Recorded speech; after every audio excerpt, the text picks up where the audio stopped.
Katie here. I want to let you know that I created a new podcast called A Shamanic Experience.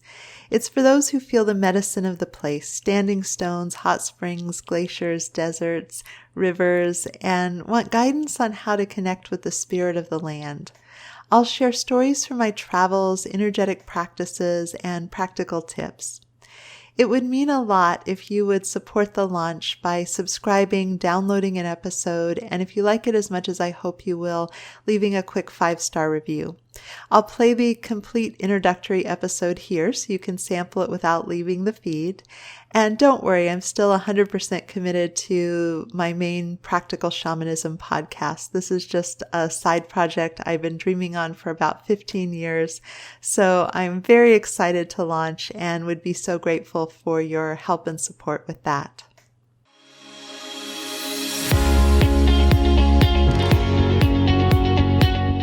Welcome to A Shamanic Experience. I'm Katie Weatherup, shamanic practitioner and solo traveler. If you believe mountains hold ancient wisdom and rivers cleanse, you're in the right place. Let's explore the energy and magic of places near and far, and I'll share practical travel tips along the way, one sacred location at a time.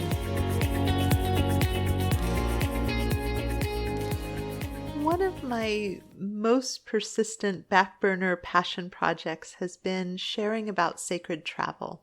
And it's been over 20 years since I published a very short book about sacred travel, practical shamanism for your vacations and vision quests. And I had this idea of a series at that time of a shamanic experience in different destinations. And at the time I was writing books, so I thought there could be a book that was a shamanic experience in Peru, a shamanic experience in the UK, a shamanic experience in Iceland. As I was going to all these really sacred and powerful places on the planet and feeling the energy and running around to deserted places and having amazing conversations with the land spirits and the energies and how they moved and shaped the experience. I came down to San Diego for college and stayed after that. And for coming up on a decade, I've been living about 30 miles east of downtown, which takes you into the hills of San Diego outside the city. So it's kind of the best of both country and urban living experiences.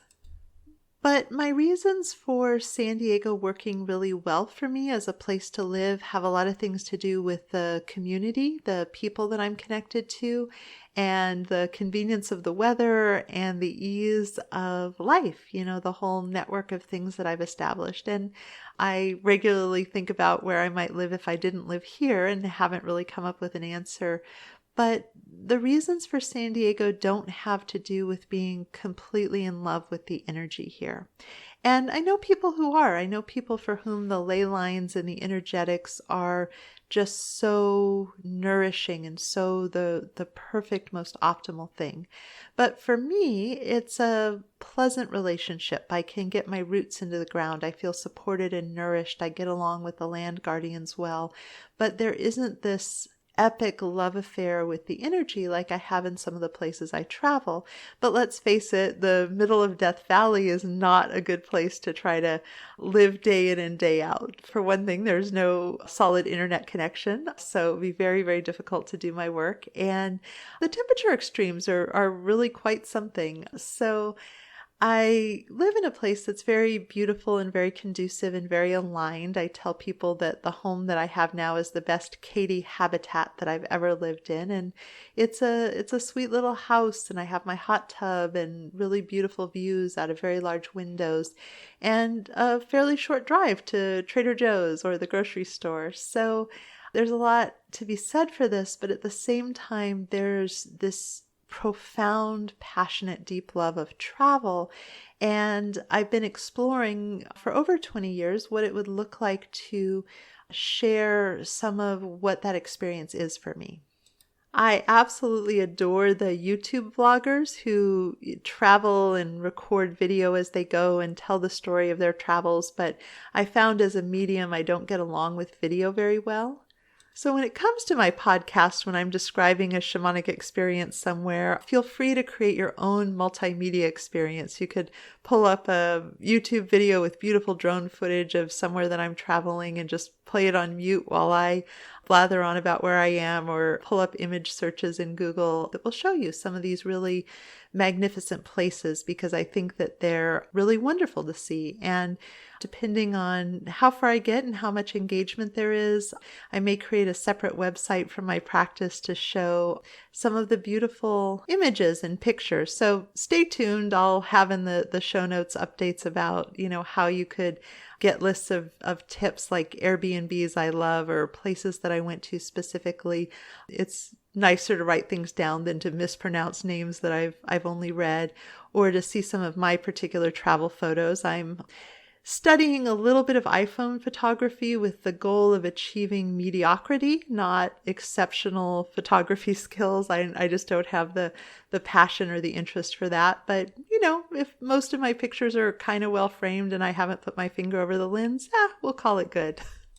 But what I do feel like I can uniquely speak to is people who are traveling for the richness of the energetics. And it's interesting to me because travel is something that a lot of humans are really passionate about. It's something that we're really magnetized to, that we really love. In fact, if you look at happiness research, a lot of the fancy car, the fancy house we feel like would make us happy, but when people attain those things, they find that there's what they call hedonistic adaptation, where they get used to this thing and then it doesn't continue to make them happy. But the research shows that people who invest their resources in experiences like travel tend to find a really great correlation in terms of how happy they thought it would make them and how happy, they actually are. And of course, sometimes we miscalculate and circumstances make trips difficult, but there's a lot of sort of universal richness to going places and experiencing these kind of things. And these can be with people who don't really have a sense of the spiritual, or some people would probably say that they're spiritual but not religious, and the beauty of what you can see in nature is the divine represented for them, because that can show up as well.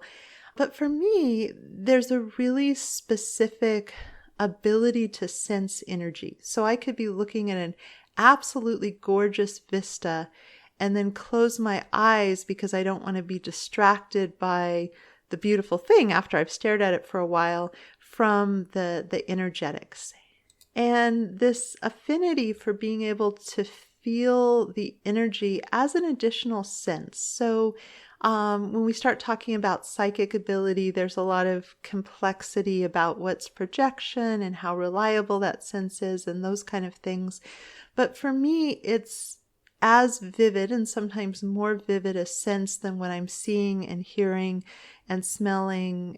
There's just this additional sense that is very stimulated by travel and these kind of experiences. And there are all these different flavors of what it is to be certain places on the planet and on certain ley lines. So the experience of being in an old standing stone circle in Ireland or the UK, and even those all have different flavors, is going to look really different than the West Fjords of Iceland, or really different than the Yukon or Death Valley or Peru. I've just experienced a very distinctive flavor, and I tend to fall very much in love with whatever place I've just been because of the magnificence and the richness of the experience. For me, in a way, it's almost hard to wrap my head around what a travel experience would be without being able to feel the energy. Because sure, it's lovely to see pretty things and, have experiences. And, as I said, a lot of the population gets a lot out of that. But for me, there's this incredible experience of going to an old growth forest and having a particular tree that just vibrates with this massive torch-like energy. I remember one where I was, tromping merrily along the path, and it was like crossing a threshold when I got within a certain range, and there was no line of sight. I couldn't see how close I was to the tree, but the whole vibration of the forest changed in this really definitive moment as I stepped closer to this tree that was around at the time of the birth of Christ. It was pretty remarkable. And one of the things that I really love doing is going on solo travel. And part of what I love about solo travel is if I like anyone enough to go on a trip with them, I tend to be very attuned to them and engaged with them. And one of the sort of hazards and challenges of having the archetype of a healer combined with a lot of psychic ability is you have to provide yourself with a lot of adult supervision to avoid codependency or caretaking or overgiving, the kind of flip side of that coin, because there's just a tremendous empathy and tremendous awareness of the experience that other people are having. And in being attuned to that, I can miss some of the richness of the earth beneath me and the animals that are moving through and, these kind of experiences. So when I do solo travel, especially to a place I'm unfamiliar with, all of those parts of our brain that create shortcuts because it would require less calories. There's a cognitive bias. I don't remember what it's called off the top of my head, but it's about how if someone tells you a shortcut, a driving shortcut to somewhere you go all the time, and you try it, you can come up saying like, wow, that took so much longer. That's not a shortcut at all. But when you look at the actual number of minutes, it actually was shorter. It's just that being in an unfamiliar route, you're paying attention, what's the flow of traffic? What are the things here?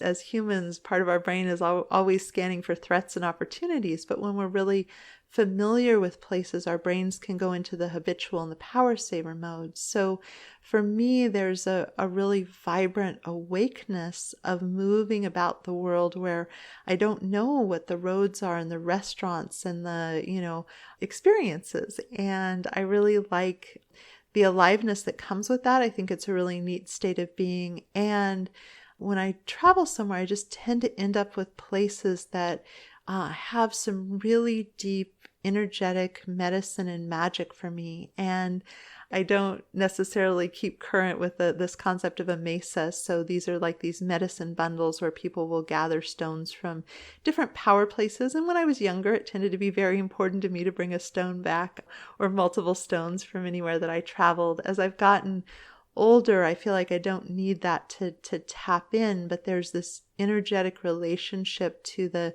guardians of the land and the beings and their different forms of support that I can call on when I'm working on behalf of my clients, when I get myself into a real pickle. Like, it's a powerful thing to, sit in my hot tub and energetically connect in with some of the guardians in and around Death Valley for healing and shifting really stagnant energy. And so there's this collection of relationships that end up being really meaningful to me in a way that doesn't always make sense to other people or quite go into words.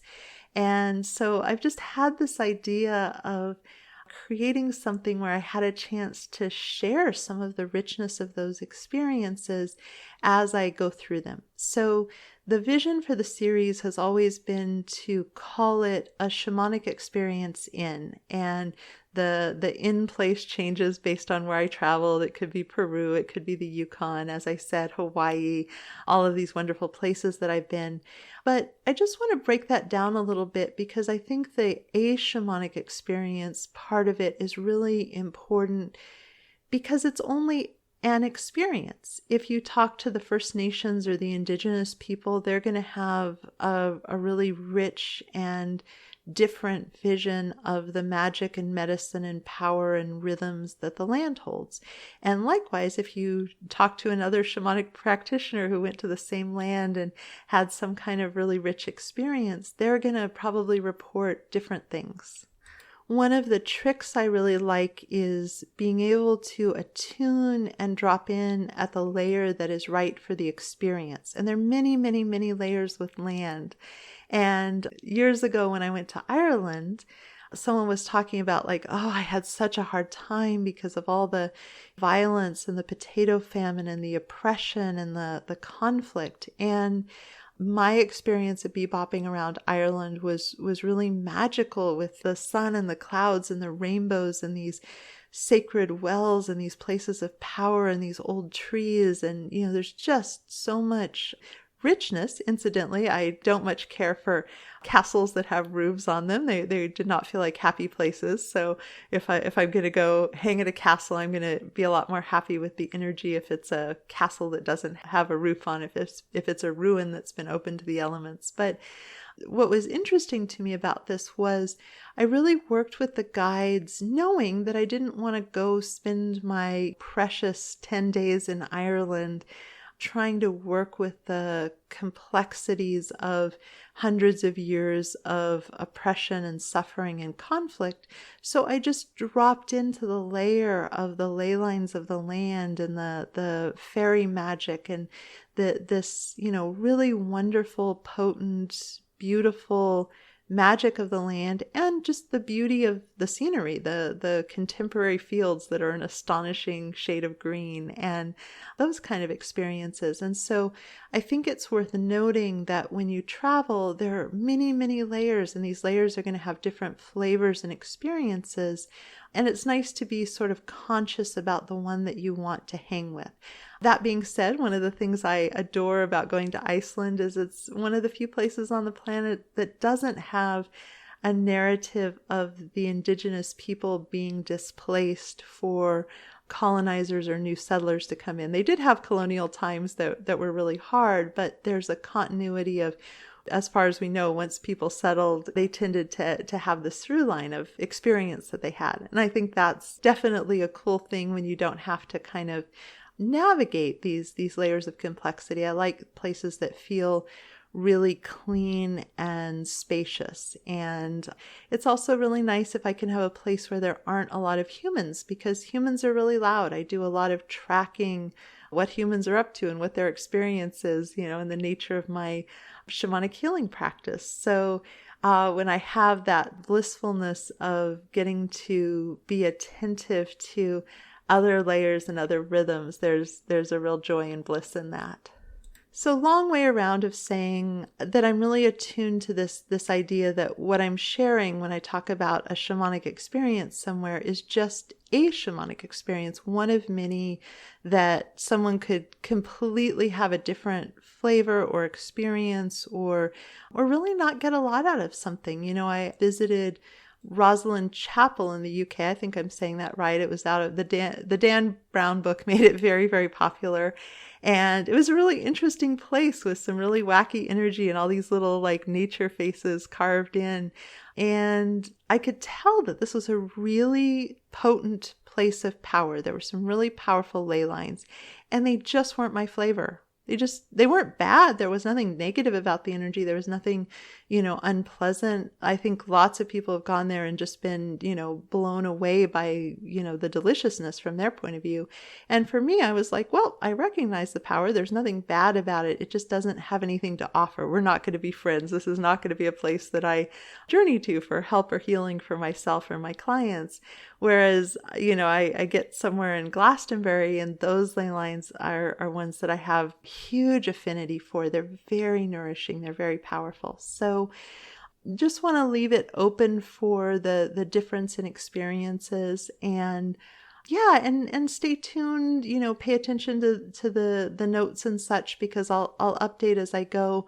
This is a side passion project. I don't think it's going to end up monetized. Who knows? But it would have to become wildly popular, and I'm not, that committed to promoting my work beyond the right livelihood, which my main practice is rocking and rolling at right now. So I don't quite know where this is going to go, but I'm really excited to use the form of the spoken word to illuminate some of these things, and to just really invite you to use the internet. Again, play beautiful footage of a place on mute while I talk about it, if you want something that's visual, because while I'm aspiring to solid mediocrity in terms of my photography skills, I'm really not with video skills. I can't even hold the camera level, and I'm not inclined to tote along a gimbal to try to level out the footage. So I tried to fly a drone once. It ended up on the neighbor's roof. The drone was eventually recovered, but after that it went into a drawer, so I didn't destroy it. And